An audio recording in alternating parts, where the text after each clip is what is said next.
يلا.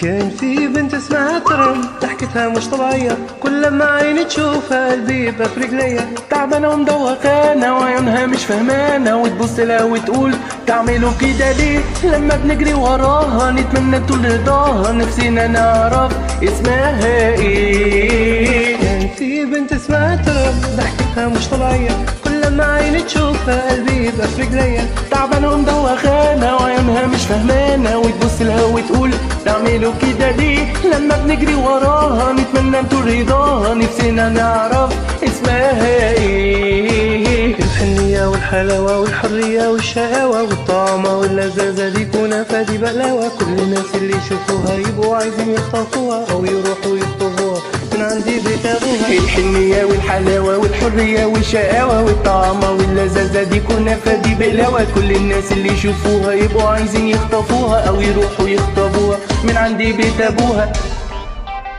من عندي بيت أبوها.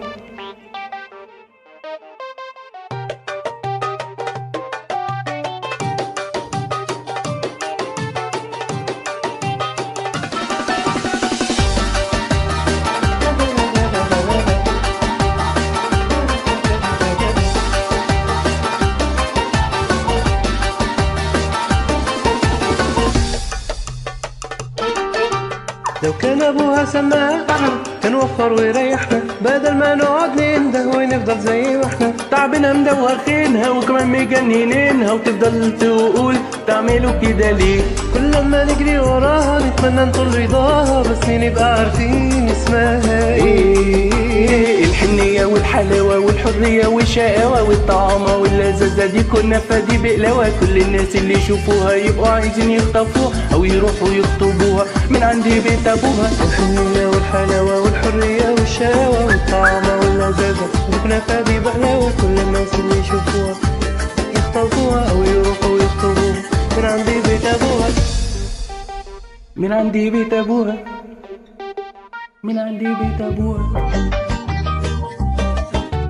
والطعمة واللذاذة كل الناس اللي يشوفوها يروحوا يخطبوها من عندي بيت أبوها. الحنية والحلاوة والطعمة واللذاذة كل الناس اللي يشوفوها يبقوا عايزين يخطفوها.